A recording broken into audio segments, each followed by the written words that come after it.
Allá en el rancho grande, allá donde viví.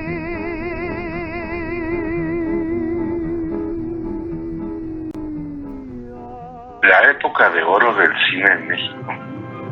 Sin lugar a duda, desde la filmación en 1936 de la película Allá en el Rancho Grande, estelarizada por Tito Guizar, se da por iniciada la época de oro del cine mexicano, hasta 1957, en donde, como un augurio a la muerte de Pedro Infante, la industria cinematográfica mexicana empezó a tener una crisis en cuanto a presupuestos. Sin embargo, en el periodo 1936-1957, nos brindó grandes actrices, actores, guionistas, fotógrafos y directores de cine. Su gran talento histriónico nos dejó un importante legado, por lo menos en las siguientes 3 décadas. No por nada se le conoció como la época de oro del cine mexicano. Tomando la batuta que Hollywood había dejado de lado temporalmente, dado que Estados Unidos había entrado de lleno en la Segunda Guerra Mundial, y por ende, estaban detenidas casi la mayor parte de las producciones cinematográficas, esto sin demeritar la calidad actoral de los artistas mexicanos e incluso actores y directores de cine de otros países que hicieron de México su lugar de residencia y probaron las mieles de la fama y la fortuna. A la par, el cine mexicano nos permitió disfrutar de la música que se escuchaba en aquella época. Inolvidable, de un México que empezaba a dejar de ser rural y se comenzaba a transformar en citadino. En realidad, el cine fue un vehículo por el cual se mostraba dicho cambio. Sin embargo, había una buena dosis de la buena música vernácula, que en paralelo a la radio y los discos de vinil, el cine fue una manera más de hacer llegar al público las inmortales composiciones de José Alfredo Jiménez, Cuco Sánchez y Rubén Fuentes, ya sean voz de ellos mismos o de otros artistas, que terminaron por consagrarse dentro del ámbito del cine. Tal fue el caso del charro cantor Jorge Negrete, del cual su versión a la canción El Jinete, que interpreta acompañado por el trío Los Calaveras, en una de sus películas llamada El Rapto, nos evoca aquella época de caporales y hacendados. Aparte que es acompañado cuadro por la más importante de las divas de la época, María Félix. Lo mismo sucedió con el inmortal ídolo del pueblo, que hasta nuestros días se recuerda, rayando ya en el rubro del mito o leyenda, Pedro Infante. De Pedro Infante casi todo se ha dicho y escrito, desde su casi desconocida introducción en el cine, en una película de 1939 titulada En un burro, 3 baturros, en la cual los papeles estelares estaban a cargo de Carlos Orellana, Sara García, la eterna abuelita del cine mexicano, la cual nos regalaría muchas películas más, casi siempre de corte melodramático y apareciendo a cuadro con muchísimos actores de la época. Joaquín Pardavé, otro grande de la pantalla, y uno de los villanos más recordados, el cual siempre supo llevar su estandarte de antagónico con eficacia, Carlos López Moctezuma. Hasta su última película, filmada en 1956, Escuela de Rateros, en donde ya con el peso de protagonista comparte cámara con Rosita Arenas, Luis Manuel Pelayo y Yolanda Varela. Así el cine de los 40 hasta entrados los años 50, donde se presentaban también a las caponeras, Lucha Reyes con su potente voz desgarrada y doliente, la cual le abriría paso a Matilde Sánchez la Torcasita, Lola Beltrán y tiempo después a Lucha Villa, así como lo fue Negrete e Infante. Posteriormente llegaría al celuloide el falsete de oro Miguel Aceves Mejía, tanto con música ranchera, pero sobre todo con otra vertiente, los bravíos guapangos, donde podía hacer gala de su prodigioso falsete, el cual sonaría en la sala cinematográfica. También se llevó a la pantalla el México de Garrabal, ese México citadino de clase media baja, donde se hablaba cantadito, como se podía ver y escuchar en películas como El Suavecito, El Papelerito, o en la trilogía de Ismael Rodríguez Nosotros los Pobres, Ustedes los Ricos y Pepe Toro. Se presentaba también el México de noche, el de los cabarets y centros nocturnos. De las más representativas se encuentran Salón México, con las actuaciones de Marga López, Miguel Inclán, otro de los villanos de este periodo, Roberto Cañedo, Mimi Derba y una muy joven Silvia Derbez.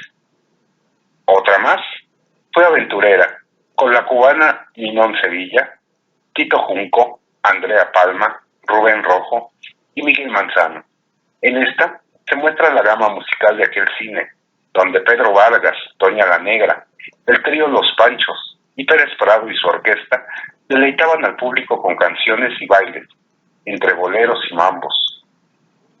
Caso aparte, una película dirigida por el prestigiado director español Luis Buñuel nos presenta un segmento aún más marginado, la clase baja. Nos referimos al multipremiado filme Los Olvidados, la cual fue declarada Memoria del Mundo por la UNESCO, en la cual se presenta la parte más cruda de aquel México. Sin lugar a dudas, el siniestro personaje del Jaibo, interpretado magistralmente por Roberto Cobo el Calambres, es memorable. Mas, sin embargo, era un México aún blanco, casi pletórico. Así como se podían abordar estos temas duros de la sociedad, también se podía incluso escuchar temas infantiles en las películas, ya fuera en voz de Pedro Infante o Germán Valdés Quintán, composiciones del prolífico Francisco Gabilondo Soler, Cricri, o bien alguna broma musical de otro compositor de gran imaginación, Chava Flores. Pero no todo en esta época era tristeza y llanto. También se encontraba el rubro de la comedia. Había actores secundarios que brindaban soporte a los estelares, que fueron requeridos en muchas películas subsecuentes. Tal fue el caso de Fernando Soto Mantequilla, Joaquín García Borolas, El Chicote y muchos más. Incluso uno que otro después realizó sus propias películas como estelar, tal como sucedió con Eulalio González, El Piporro. En ese rubro de la comedia encontramos la genialidad de Germán Valdés Tintán, en donde hace gala de su talento como cómico, lo mismo su calidad como actor, cantante y bailarín. En películas que ya quedaron para la posteridad, de la mano del director Gilberto Martínez Solares y el argumentista y actor Juan García el Peralvillo. Desde la más aclamada El Rey del Barrio, pasando por El Revoltoso, La Marca del Zorrillo, El Niño Perdido o El Ceniciento, siempre acompañado por su inseparable carnal Marcelo Chávez, y en esta última apuntalada por la excepcional actuación de uno de los de la dinastía Soler. Nos referimos, por supuesto, al multifacético Andrés Soler, que junto con sus hermanos, Fernando y Julián Soler, crearon toda una institución. Este último fue más recordado en su faceta de director. Germán Valdés Tintán era la representación del otro México que se desconocía en la capital del país, el mundo de los mexicoamericanos, conocidos en aquel momento como pachucos, los cuales, aparte de su extravagante vestimenta y su gusto por el swing y el boogie, tenían la peculiaridad de hablar como hoy conocemos al Spanglish.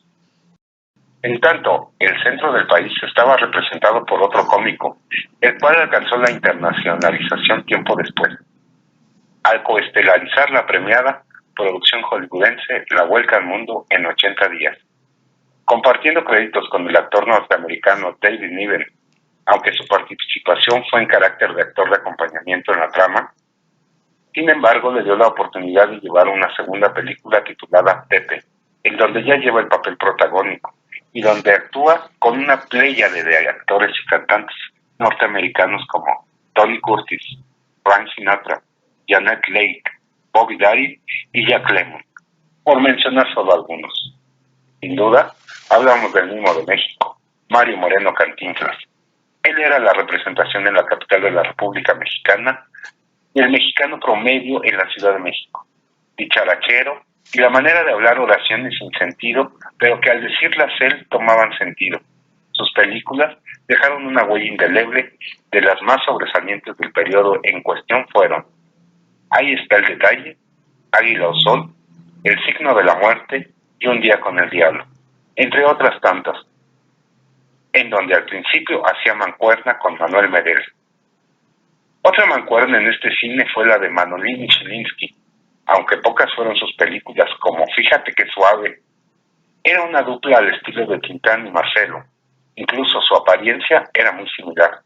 Ambas duplas fueron base para que tiempo después aparecieran los reyes del humorismo blanco, Antonio Campos Viruta y Gaspar Enaine Capulina, o los polifacéticos Eduardo Manzano y Enrique Cuenca, los Polibos. Pero esa es otra historia y otra época. En este México sería inmensa la lista de actores, actrices, directores, compositores y cantantes que tuvieron mayor o menor éxito. Faltaría tiempo para hacer una cronología de todos ellos, pero a manera de homenaje mencionaré algunos, pues fueron ellos los que conformaron la época de oro del cine mexicano. Pedro Armendáriz, Arturo de Córdoba, David Silva, Joaquín Cordero, Germán Robles, Ignacio López Tarso, Adalberto Martínez Resortes, Abel Salazar, Agustín Lara, Walt Rubinsky, Ismael Pérez Poncianito, Antonio Badú, Luis Aguilar, Antonio Aguilar, Fernando Fernández, Víctor Manuel Mendoza, María Antonieta Pons, María Eugenia Llamas La Tucita, Evita Muñoz Chachita, Angélica María, Beatriz Aguirre, Elsa Aguirre, Carmen Montejo, María Victoria, Yolanda Montes Tongolelet, Armando Calvo, Miroslava, Magda Guzmán, Silvia Pinal, Iracema Vilán, Rosita Quintana, Lidia Prado, Irma Dorantes, María Elena Márquez, Dolores del Río, Emilio Indio Fernández, Amparo Arosemena, Rafael Banquels, Víctor Alcocer, José Elías Moreno, Prudencia Grifel, Emilia Viu, Delia Magaña y Amelia Wilhelmine, La Guayaba y la Tostada, Rafael Valedón, Enrique Rambal, Manolo Fábregas, Fernando Luján, Ramón Valdés, Fanny Kaufman La Vitola, Freddy Fernández El Pichi, Sarita Montiel, Columba Domínguez, Rita Macedo, Óscar Ortiz de Pinedo, Alejandro Changuerotti, Emma Roldán, Katy Jurado, Carlos Valadez.